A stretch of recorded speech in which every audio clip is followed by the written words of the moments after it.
We are back, everyone. Luke and Solange on the front row here at Homestead. Then we've got DJ and Roman on row number 2. Then going down to row number 3, going to have Opix and Detail. Then rounding out the field, Matt with the new scheme. Everybody with new schemes this season. Here we go. Green flag for 26 laps at Homestead. And this is the kickoff for our Elantra series, first like full typical series that we're going to be doing on Forza. Obviously, we did the Winter Short Track Showdown, but that was more like experimental, trying out a bunch of different stuff, trying out a bunch of different settings and different ways we can run the races, and then focusing mostly on short tracks. You know, doing the Mazda, pretty good like opening, like testing car, and yeah, just not really getting like the full experience in that series. And of course it being like a short series as well, only lasted just under 2 months, I believe. So this series is going to be more typical, like typical season length, less experimentation. Like we kind of know what we like to do at this point, what we think works well for the races. So mostly, maybe a little bit of experimentation still here or there, but mostly going to stick with what we know from the Winter Short Track Showdown, and hopefully put on a really good show. And again, this is the season opener at Homestead. And as we're accustomed to with the Halo stuff recently, season opening Triple Crowns. So we're going to be doing 3 races here. And again, 3 races. They're all 26 laps. This first one's 26 laps. They're all 26 laps. And we're doing the same like drafting track format that we did from last season. So what that is, if you don't recall, is like normally for our road course races and for our other oval at Eagle Rock as well, normally we would do pit stops. And manage that throughout the race. For these drafting track rules, we're not doing that. We're just running softs. The tire wear is very, very low. It's so low that there technically is tire wear, but these guys aren't really going to feel it in this race. And yeah, super low tire wear, no pits, just softs, and just racing, just hard racing all the way throughout the Moto. You're already seeing that here with the 4 wide on the bottom, or a 3 wide maybe for a moment. Almost looked like a 4 wide from our angle, but I don't think it quite was. Although it's getting really close to it. We probably will see multiple 4 wides in this race. Oh, I think we might, well, maybe have one there for a second, but not quite. Oh, already a caution. Wow. Big crash early on here. Solange going hard into the wall. Let's take a look at a replay of that. And after we get out of this replay, I want to get you guys the qualifying times as well. But yeah, take a look at this replay. Trying to see what happened here. Really tight on the inside. Solange gets a slight tap from Detail, but it just seems to send him like just hard right. And gets into the wall, gets into Luke and Opix, goes around. Absolutely going to bring out a first caution. Take a look at another angle here on board with Matt. You see Matt getting low into the apron in the entry of the corner. It's not going to help his entry.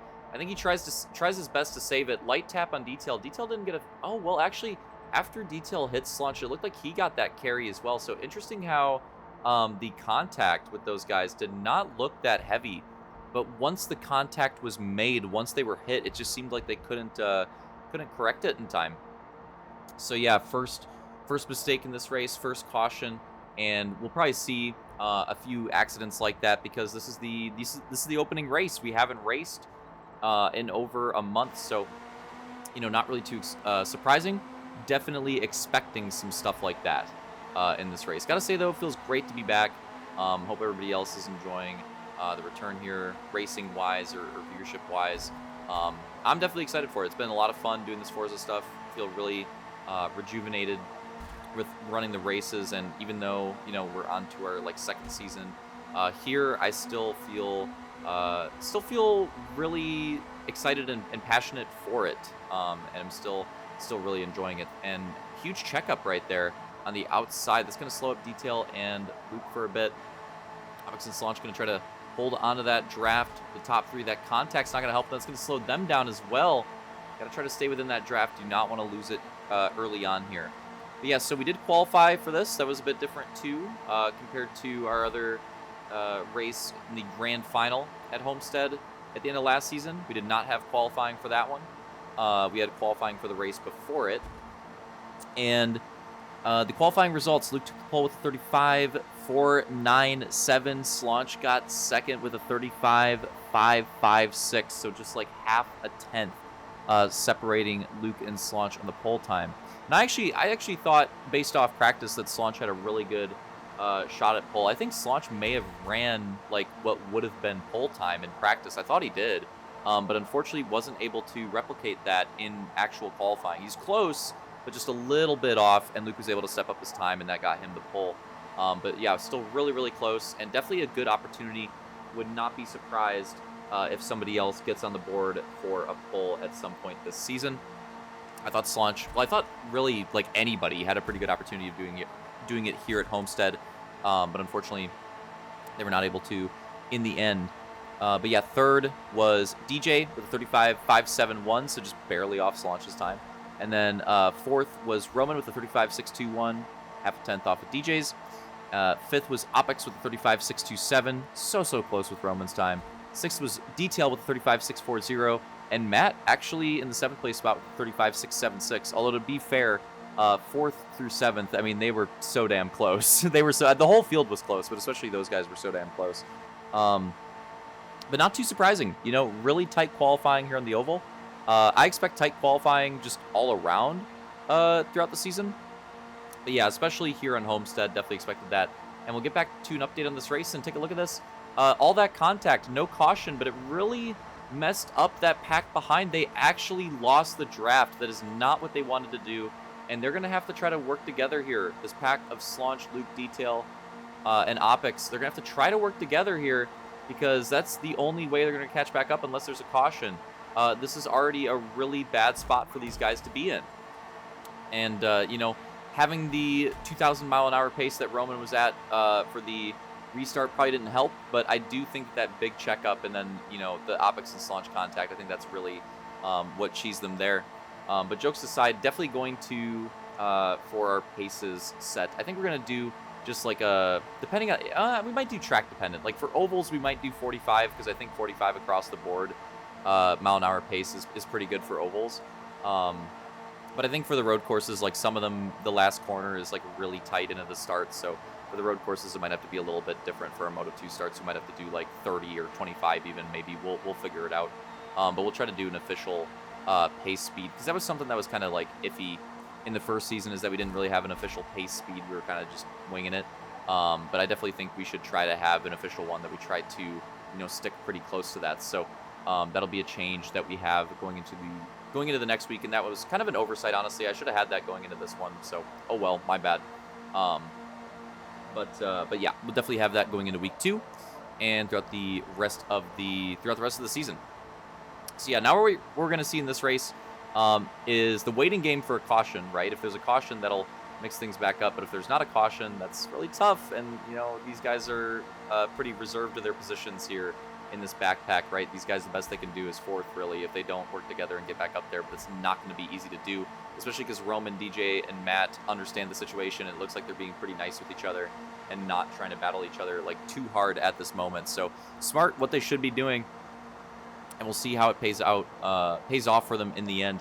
But yeah, we're going to see how this plays out. So this might be a really weird first moto with the way this is played out. It's just unfortunate that that situation and those like checkups early on like led to this, because we could have had like a crazy first moto with the way those early laps are going. But yeah, now it's looking like it's going to be 2 separate packs. DJ, Matt, and Roman already in really, really good positions up front, and Luke, Detail, Opex, and Slaunch reserved to where they're at. And again, they're gonna try. These guys are gonna try to shake and bake. They're gonna try to get back up there, but it's gonna be a really, really tall task, and it's not gonna be easy to do. So we'll see if they can do it, but yeah, not going to be easy. Not going to be easy. But what do we have to look forward to in this season? So obviously we're watching the Triple Crown right now, but we have a whole schedule laid out, and the schedule features a lot of returning favorites, but there's also a lot of variety, and there's some new stuff in there. And I think there's something for everybody in this schedule, and I think the schedule is really, really solid. So let's go through it a bit. So week 2, so this is following this night at Homestead. We're gonna race on Hakone. Hakone was a track that I considered for the short track showdown, didn't quite make the cut. We're racing Hakone in this season. I think this is going to be a great track for these cars. Definitely try to show up to this one.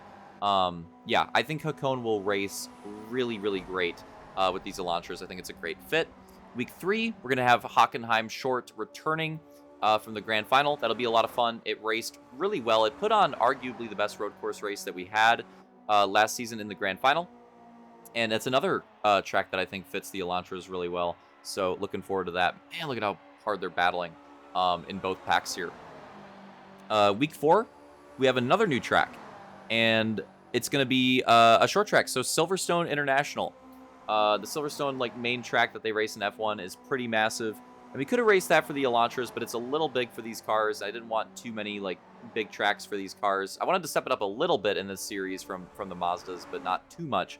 So Silverstone International, it's like Silverstone cut in half, essentially. It's like the very beginning of the track, and then you cross over to the very end of the track, if that makes sense. So that's kind of what it is, like a short version of Silverstone. I think it's really fun. And I'm actually really looking forward to it. I think this one's kind of a sleeper track as far as the new ones go. And I'm curious to see how it goes. Week number 5, we have what I know will be a banger. Watkins Glen, the short layout. That one is guaranteed to be a banger. I've had some of my best races in featured multiplayer in this division. On Watkins Glen Short, it's going to be a lot of fun. Week number 6, we got Eagle Rock Oval, so not a drafting track oval. That'll be interesting. Be fun to see how that races with these cars.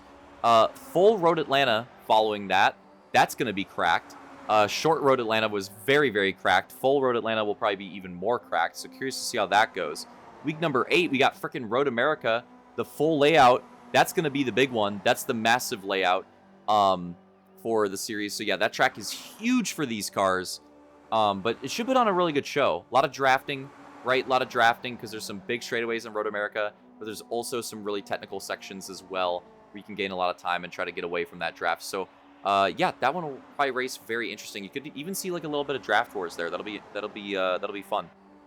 Week number 9, the Indy Oval, finally back to draft wars, 2 months later on an oval, and then week number 10, Triple Crown closing it out at Laguna Seca. Laguna Seca, we love that track even on Halo. Yeah, obviously Triple Crown there, and it's going to be a ton of fun. I'm going to bet money on Ramda full speeding the corkscrew and going for an absolute massive wipeout, and I'm looking forward to it for the VOD. I hope he does. And then the grand finals currently plan to have the Sunset Peninsula Oval, Grand Oak Club, and Brands Hatch, the full layout. So yeah, just obviously there's some tracks that I wanted to fit in, but it's a tight schedule.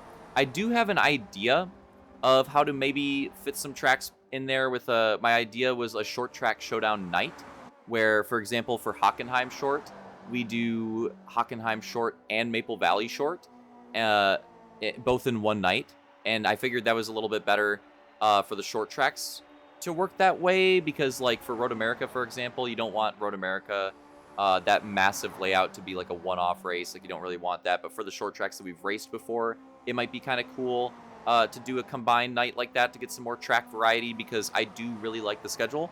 But there's a lot of good tracks, and I wouldn't mind having even more. So that was just an idea I had. Let me know what you think about that one in the comments. Wanted to throw that one out there here. But yeah, it's just the whole layout of the schedule. If you haven't been paying attention, now you're caught up. And yeah, a lot of good stuff to look forward to. And I really like the whole layout. There's not really a track on there that stands out to me where I'm like, oh, that one's kind of eh. I don't really think there is one. I'm really looking forward to all of them in their own way. So love that. All right, so let's get back to Moto 1 here. Wanted to make sure I got through all of that. Sorry for cheesing out on it. You could see all the action. But to be fair, once the plaques, Lamau. Once the packs got split, I don't know, it's just in the dentist mindset, I guess. We kind of knew that it's gonna be. We don't know exactly who it's gonna be. We know that DJ, Roman, and Matt's probably gonna be the top 3, but we don't know what the order is gonna be. But now, here we go. It's crunch time. We're at the final 3 laps, and unless some crazy caution happens, we know it's gonna be these guys as the top 3. But who's gonna take the win? Roman was able to do it. Can he go back-to-back at Homestead here? Or can DJ or Matt earn their first Moto win in our Forza series. Deech does have the advantage. He's racing on the wheel tonight, which I do think is kind of nice for the ovals. I actually think it's worse in this game for the road courses, and I think he agrees. But on the ovals, it is probably pretty nice to be able to stay smooth with that. So keep an eye on him here, see what he can do. If he looks a little bit smoother than everybody else, that is why, and that would probably make a little bit more sense when you watch his movements. You could definitely tell the difference for some of the other drivers with a jerky like controller movements. But here we go. Matt going up to block, and Deech going down low. He's going to take the lead. Roman making a little bit of contact with Matt. We're coming to the white flag. This time by Deech is going to lead it down, and that often... Oh, wait. Actually, it was really close. Roman contending for the lead. I think Deech did lead the white flag lap, though. That did not work out for Luke the last time that we raced this in the grand final. Will it work out for Roman this time? The difference here is that Deech does have help. He has Matt behind. Luke did not have anybody slam drafting him from the back. This time, Deech has that. Will it be enough to be able to overtake Roman? Forced him up the track a little bit on the entry, trying to help him out in the middle of the corner. And Roman sliding up, losing time, going back for the draft. Deech takes the lead. He's going to have it here. Oh, big block. Matt to the inside. Deech takes it, takes the win. Matt takes second. Roman third. Another look here. Deech goes up to block Matt. Matt goes low. And Deech takes the win. Matt second. Roman third again. So there you go. We had a new winner the last time at Homestead with Roman. We have another new winner. First moto here in the Elantra series. Deech is the first driver to win in the Elantra. So huge start for him, taking his victory lap here. Yeah, absolutely massive. Takes his first win in our Forza series. 17 points on the board. What better way can you start the season? Not really any other way, right? This is the best way to do it. So congrats to Deech on the first win. Great first race, and hope to see you guys around for Moto 2.